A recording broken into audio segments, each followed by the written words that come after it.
Now, we are learning just how much the COVID-19 pandemic has impacted the average Ghanaian, thanks to a survey conducted by a research firm, Survey54. Now, the survey reveals, for instance, that more than 60% of Ghanaians spend more on data during this time of the pandemic, whereas 36% spend more on food, indicating that data is regarded as a necessity. We'll speak with the CEO of Survey54 in a moment, but first take a listen to some of the people who took part in the survey.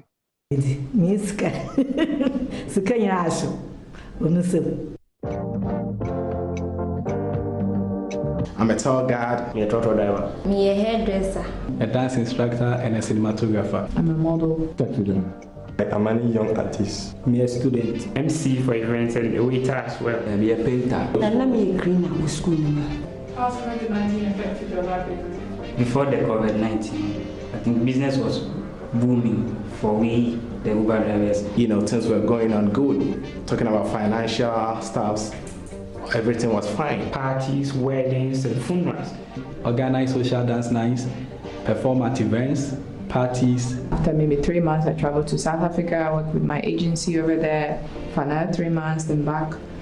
But because of the COVID-19, all agencies have been closed down. So on that side, it's been very fascinating stuff. I'm joined via Zoom by the CEO of Survey54, Stefan Eisen. Great to have you on our program this morning. So real fascinating stuff. Thank you.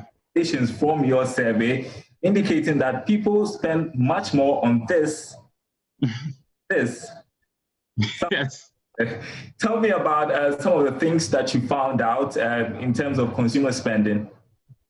Perfect. No, well, thank you very much, Dan, for having me on the show. Really appreciate it. So some of the interesting things that we've actually found out. So we surveyed 1,000 Ghanaians across different demographics, and we found out like 46% indicated that they're spending less on groceries because of financial constraints, but they're spending much more on data.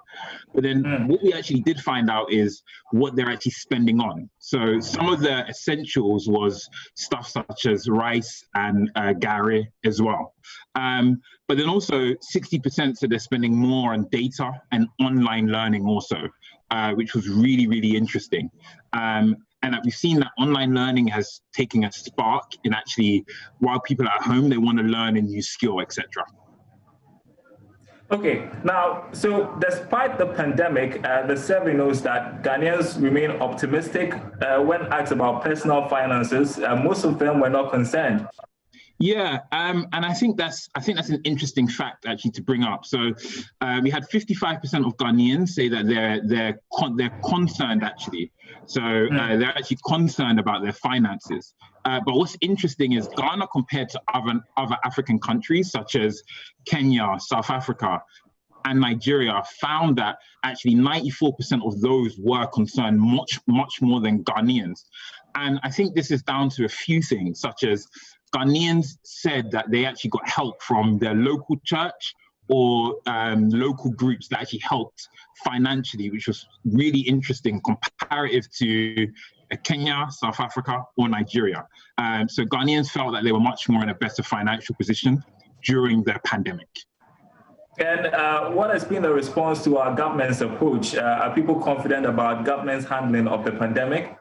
Yeah, they really are actually, comparative to other countries. So 75% of those that we asked felt that the government actually supported them by enforcing the lockdown measures quite quickly and closing the borders, and also flagging sort of big cities in which the pandemic had spread much more easier because it's a more congested area.